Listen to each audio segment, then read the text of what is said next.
bersentuhan di tempat umum, termasuk mengumbar aurat karena mengundang orang lain, khususnya lawan jenis, karena bisa mengundang imajinasi negatif. Kalau fenomena semacam ini disebut mengumbar aurat, tentu saja tidak. Karena aurat adalah bagian tubuh yang harus ditutupi atau yang tidak boleh ditampakkan kepada orang lain. Seperti sekujur tubuh bagi kaum Hawa atau antara pusar dan lutut bagi kaum Adam. Sementara underwear, meski sering melekat pada bagian inti aurat, tetap saja bukan bagian tubuh. Namun, meski hal yang demikian itu bukan aurat, tidak berarti bebas dipertontonkan kepada orang lain. Karena perbuatan seperti itu tentu saja sudah melanggar batas-batas kepatutan dan kesopanan. Atau menurut istilah agama, telah menjatuhkan muru'ah atau kehormatan diri atau harga diri yang seharusnya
Allah Shallallahu Alaihi Wasallam bersabda, apabila salah seorang di antara kalian terpesona oleh seorang wanita dan merasuk ke dalam hatinya, maka hendaknya dia mendatangi istrinya dan menggaulinya. Karena yang demikian itu bisa menghilangkan apa yang terbesit dalam hatinya. Hadis riwayat Muslim. Hadis ini juga bisa dimaknai larangan berfantasi terhadap wanita lain yang bukan istrinya. Oleh karena itu harus ada upaya untuk mengalihkan fantasinya dengan cara mendatangi sang istri.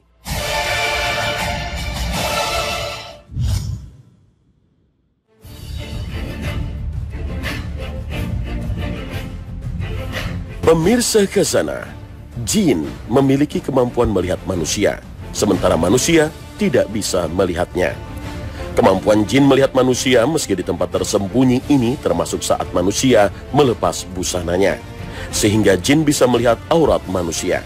Itu sebabnya Nabi Shallallahu Alaihi Wasallam menganjurkan agar kita membaca basmalah setiap melepas pakaian, karena ucapan basmalah bisa menghalangi pandangan jin dari aurat manusia. Nabi Shallallahu Alaihi Wasallam bersabda, tabir antara pandangan mata jin dengan aurat Bani Adam manusia adalah apabila seseorang melepas pakaiannya, dia membaca Bismillah. Hadis riwayat Tabrani. Atas dasar ini pula pasangan suami istri dianjurkan berdoa jika hendak berhubungan suami istri. Lalu bagaimana jika pasangan suami istri lupa berdoa? Memang membaca doa sebelum berhubungan bisa menjadi tabir aurat manusia dari pandangan jin. Selain itu, dengan membaca doa bila Allah menghendaki membuahkan keturunan, maka anak hasil hubungan ini dilindungi oleh Allah Subhanahu wa Ta'ala. Inilah yang dijelaskan Nabi Shallallahu Alaihi Wasallam dalam riwayat Bukhari dan Muslim dari Ibnu Abbas radhiyallahu anhu yang menyebutkan bahwa Nabi Shallallahu Alaihi Wasallam pernah bersabda, jika salah seorang dari kalian suami ingin menggauli istrinya dan dia membaca doa dengan menyebut nama Allah, ya Allah, jauhkanlah kami dari setan, dan jauhkanlah setan dari apa yang Engkau anugerahkan kepada kami. Jika Allah menakdirkan lahirnya anak dari hubungan tersebut, maka setan tidak akan bisa mencelakakan anak itu selamanya. Hadis riwayat Bukhari dan Muslim. Lalu apa jika lupa membaca doa, jin bebas melihat aktivitas suami istri itu dan bisa berpengaruh pada keturunan jika Allah menghendakinya? Atau apakah anak yang terlahir akan menjadi anak durhaka? Jika lupa membaca doa, tentu saja kesempatan untuk mendapatkan manfaat doa yang luar biasa itu menjadi hilang. Hanya saja bukan berarti membaca doa ini sebuah kewajiban, karena memang hukumnya tidak wajib. Dan jika ditinggalkan pun tidak harus membayar, ada kafarah atau denda. Demikian pula tidak ada anjuran untuk membacanya di tengah hubungan atau setelahnya jika lupa mengucapkannya. Artinya tidak ada dosa jika tidak dibaca. Lalu apakah dengan demikian jika Allah takdirkan jadi anak, anaknya akan menjadi durhaka? Perlu diketahui, salah satu sebab untuk melindungi anak dari godaan setan adalah dengan membaca doa sebelum melakukan hubungan suami istri. Hanya saja perlu dipahami bahwa itu hanya salah satu sebab. Artinya, masih ada sebab lain yang membentuk karakter seorang anak. Para ulama menegaskan bahwa hadis ini tidaklah menunjukkan bahwa setiap anak yang terlahir dari hasil hubungan suami istri yang sebelumnya diawali dengan doa, dia akan menjadi manusia yang terjaga dari setiap dosa dan godaan setan. Karena setiap kejadian ada sebab dan ada penghalang. Usaha orang tua yang berdoa ketika hendak berhubungan merupakan salah satu sebab agar anak tersebut selamat dari godaan setan. Akan tetapi dalam perjalanan hidupnya terdapat banyak penghalang dan sebab lainnya yang membuat anak ini tidak bisa bersih dari godaan setan sehingga dia melakukan kemaksiatan. Karena itu belum jaminan bahwa setiap anak yang terlahir dari hubungan yang diawali dengan doa pasti akan menjadi anak yang soleh. Demikian pula sebaliknya, bukan jaminan setiap anak yang terlahir dari hubungan tanpa diawali doa atau bahkan terlahir dari hubungan haram atau zina pasti akan menjadi anak setan atau bala tentara iblis. Di antara usaha yang bisa dilakukan oleh orang tua adalah memperhatikan pendidikan selama masa tumbuh kembang anak. Allah Subhanahu wa Ta'ala berfirman, "Hai orang-orang yang beriman, peliharalah dirimu dan keluargamu dari api neraka yang bahan bakarnya adalah manusia dan batu." Al-Quran Surah At-Tahrim ayat 6. Termasuk mendoakan agar keluarga selalu mendapat penjagaan dan diberi hidayah, seperti doa yang Allah sebutkan dalam surah Al-Furqan. Dan orang-orang yang berkata, "Ya Tuhan kami, anugerahkanlah kepada kami istri-istri kami dan keturunan kami sebagai penyenang hati kami, dan jadikanlah kami imam bagi orang-orang yang bertakwa."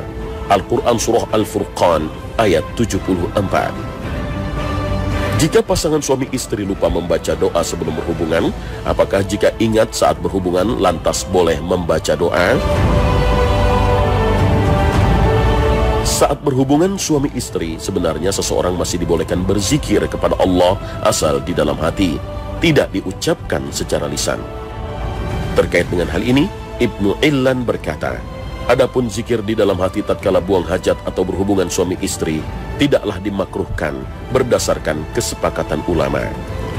Dr. Abdullah Faqih menjelaskan bahwa ada 3 momentum untuk doa dan zikir terkait dengan hal itu. Pertama, sebelum berhubungan membaca doa.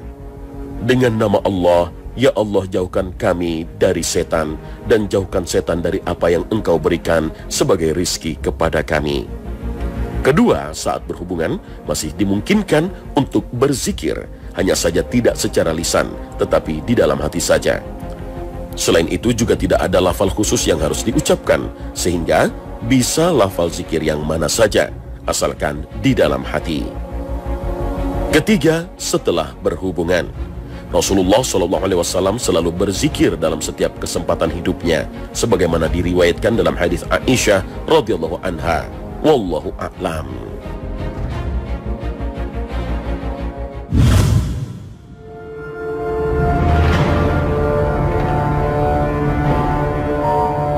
Pemirsa Khazanah, dalam keseharian kita sering mendengar sebutan lelaki buaya. bagi seorang laki-laki yang senang selingkuh, atau menyebut perempuan dengan sebutan kupu-kupu malam bagi perempuan yang menjual kehormatan dirinya. Kata-kata ini memang kiasan yang menunjukkan laki-laki atau perempuan yang senang berbuat zina. Masalahnya, apakah orang yang menyebut dengan istilah semacam ini kepada seseorang, baik terhadap suami, kepada istri, atau kepada orang lain, itu sama saja dengan menuduh zina? Menuduh berzina pada seorang muslim termasuk masalah serius dalam agama dan termasuk perbuatan dosa besar jika tidak bisa menghadirkan 4 orang saksi. Terkait dengan hal ini, Allah Subhanahu wa Ta'ala berfirman, "Dan orang-orang yang menuduh perempuan-perempuan yang baik berzina, dan mereka tidak mendatangkan 4 orang saksi, maka deralah mereka 80 kali. Dan janganlah kamu terima kesaksian mereka untuk selama-lamanya. Mereka itulah orang-orang yang fasik." Al-Quran Surah An-Nur ayat 4. Yang dimaksud wanita baik-baik adalah wanita baligh, merdeka, dan menjaga kehormatan. Meskipun dalam ayat yang dituduh adalah perempuan, tetapi hukum ini juga berlaku untuk tuduhan terhadap lelaki. Artinya, penyebutan wanita dalam ayat ini bukan pembatasan. Objek tertuduh bisa wanita, bisa lelaki.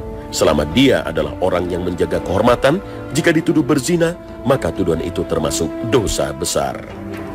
Dalam ayat ini ada 3 hukuman yang disebutkan oleh Allah untuk mereka yang menuduh orang lain berzina tanpa bisa menghadirkan 4 orang saksi, yaitu dicambuk sebanyak 80 kali. Kesaksiannya tidak diterima untuk selama-lamanya dan disebut oleh Allah sebagai orang fasik, orang jahat di hadapan Allah dan masyarakat. Di ayat yang lain Allah juga menyebutkan hukuman yang berbeda. Sungguh orang-orang yang menuduh perempuan-perempuan baik yang tidak pernah sekalipun teringat akan perbuatan yang keji dan beriman dengan tuduhan berzina, mereka dilaknat di dunia dan di akhirat, dan mereka akan mendapat azab yang besar. Al-Quran Surah An-Nur ayat 23. Karena itu, hati-hati dengan ucapan yang diarahkan ke orang lain yang mengindikasikan tuduhan zina, seperti menyebut seseorang dengan sebutan wanita kupu-kupu malam, atau menyebut laki-laki dengan sebutan lelaki buaya, atau lelaki suka main perempuan, atau ungkapan lain yang semisalnya. Ungkapan-ungkapan semacam ini sudah termasuk kategori menuduh, termasuk ketika kita menyebut seseorang dengan anak jadah atau anak haram, karena ini berarti menuduh orang tuanya berzina. Dalam literatur hukum Islam disebutkan ada 2 bentuk tuduhan berzina, yaitu tuduhan terang-terangan dan tuduhan tersirat. Tuduhan terang-terangan adalah pernyataan tegas yang menyatakan bahwa seseorang telah melakukan zina. Tidak bisa dimaknai yang lain selain tuduhan zina. Misal, kamu pezina, atau kalimat panggilan, hai si pezina, dan semacamnya. Jika dia tidak bisa menghadirkan 4 orang saksi, maka dia berhak dijatuhi hukuman cambuk sebanyak 80 kali. Sedangkan tuduhan tersirat adalah pernyataan tidak tegas yang menunjukkan makna zina yang diarahkan kepada orang lain. Karena tidak tegas, masih bisa dimaknai yang lain selain zina. Misalnya, lelaki hidung belang atau lelaki buaya. Ungkapan ini bisa dipahami dengan arti lelaki itu telah berzina, dan bisa juga dipahami lelaki itu suka bergaul dengan lawan jenis yang bukan mahramnya, meskipun tidak sampai melakukan hubungan suami istri. Demikian juga menyebut wanita dengan kupu-kupu malam. Menanggapi pemaknaan kurang tegas seperti ini, para ulama berbeda pendapat. Para ulama dari mazhab Maliki mengatakan bahwa ucapan-ucapan semacam itu termasuk tuduhan berzina dan harus dijatuhi sanksi tindak pidana menuduh berzina. Disebutkan dalam kitab Syarah Al-Kharshi, juga dicambuk 80 kali orang yang mengatakan kepada seorang perempuan, ya qahbah, yang berarti wanita pezina. Tidak ada bedanya apakah wanita itu istrinya atau wanita lain.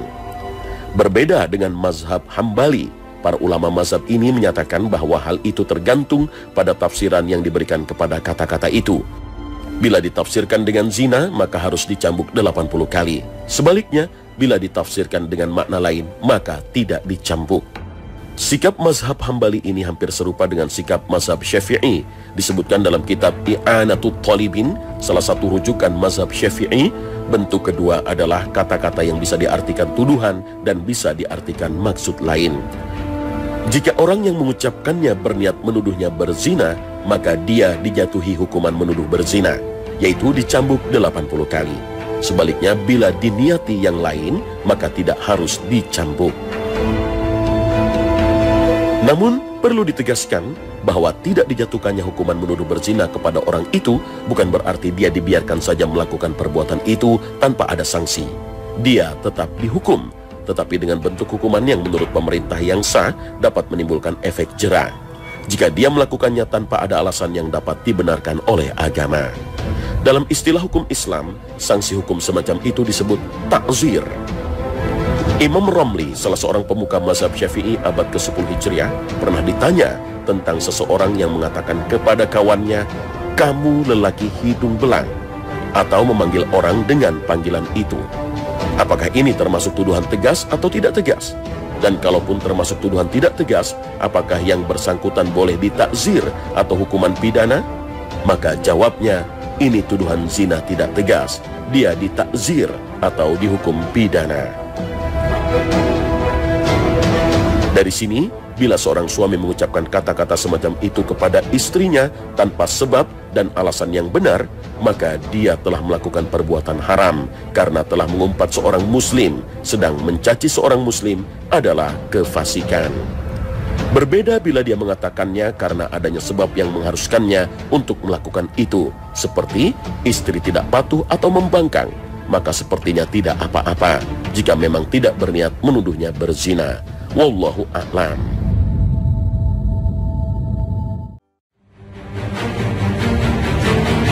Pemirsa Khazanah, anak adalah anugerah Allah Subhanahu wa Ta'ala. Tidak ada bedanya laki-laki maupun perempuan. Namun tak sedikit masyarakat yang selalu mengharap memiliki anak laki-laki sebagai penerus kehormatan keluarga. Lalu bagaimana dengan anak perempuan? Rasul Shallallahu Alaihi Wasallam menyampaikan janji Allah yang luar biasa pada orang tua yang memiliki anak perempuan dalam sabdanya, "Barang siapa yang merawat 2 anak gadis hingga akil baligh, maka ia datang pada hari kiamat, sedangkan saya dan dia seperti ini." Kemudian Nabi merapatkan jari jemarinya. Hadis riwayat Muslim. Al-Imam An-Nawawi menjelaskan, hadis ini menunjukkan keutamaan seseorang yang berbuat baik kepada anak-anak perempuannya, memberikan nafkah dan bersabar terhadap mereka dan dalam segala urusannya. Ibnu Abbas radhiyallahu anhu menuturkan, Nabi SAW bersabda, "Tidaklah seorang muslim yang mempunyai 2 anak putri kemudian berbuat baik kepada keduanya kecuali keduanya akan memasukkannya ke dalam surga." Hadis riwayat Ibnu Majah. Sebagian hadis menjelaskan bahwa pembalasan surga itu juga diperuntukkan bagi laki-laki yang memelihara saudara-saudara perempuannya atau 2 saudara perempuannya. Sebagian riwayat yang lain menjelaskan bahwa pembalasan Allah ini diperuntukkan juga bagi orang yang berbuat baik kepada anak perempuannya walaupun hanya 1. Rasulullah SAW bersabda, "Barang siapa yang mempunyai 3 anak wanita, kemudian bersabar atas tinggal mereka, kesusahan mereka dan kesenangan mereka, maka Allah akan memasukkannya ke dalam surga dengan rahmatnya kepada mereka." Ada seseorang yang bertanya, "Bagaimana jika 2 anak, wahai Rasulullah?" Nabi SAW bersabda, "Iya, 2 anak wanita juga." Orang itu bertanya lagi, "Wahai Rasulullah, bagaimana jika 1 anak wanita?" Nabi menjawab, "1 juga." Hadis riwayat Hakim. Urwah bin Zubair mengisahkan bahwa Aisyah radhiyallahu anha pernah bercerita kepadanya bahwa ada seorang wanita dengan membawa 2 orang anak perempuan datang kepadanya meminta-minta. Tetapi dia tidak memiliki apa-apa selain sebiji kurma. Aisyah memberikan kurma itu kepada wanita tersebut. Lantas wanita tersebut membagi 2 kurma itu dan diberikannya kepada anak perempuannya. Setelah itu dia berdiri dan pergi. Kemudian Nabi SAW datang dan Aisyah menceritakan hal tersebut kepada beliau. Mendengar cerita Aisyah, Nabi SAW bersabda, "Barang siapa yang menanggung 2 anak perempuan, lalu berbuat baik kepada mereka, maka mereka akan menjadi tirai pencegah baginya dari api neraka." Hadis riwayat Bukhari. Keterangan nas-nas yang tegas dan kabar gembira yang terus diulang-ulang ini, maka kelahiran anak wanita merupakan anugerah luar biasa. bukanlah beban yang mesti ditakuti, bukan pula sebuah kenistaan yang dihindari, akan tetapi merupakan kenikmatan yang harus disyukuri dan rahmat yang diharapkan dan dicari, karena dia merupakan karunia Allah Subhanahu wa Ta'ala dan pahalanya yang besar. Agama yang sempurna ini juga memberikan gambaran tentang pengungkapan sikap kasih sayang orang tua kepada anak perempuannya. Rasulullah SAW memberikan contoh bagi umat beliau melalui pergaulannya dengan putri tercintanya Fatimah radhiyallahu anha. Dalam hal ini Aisyah radhiyallahu anha mengisahkan, "Aku tidak pernah melihat seseorang yang lebih mirip dengan Nabi SAW dalam cara bicara maupun duduk daripada Fatimah." Aisyah berkata lagi, biasanya apabila Nabi SAW melihat Fatimah datang, beliau mengucapkan selamat datang kepadanya, lalu berdiri menyambutnya dan menciumnya. Kemudian beliau menggamit tangannya, hingga beliau dudukkan Fatimah di tempat duduk beliau.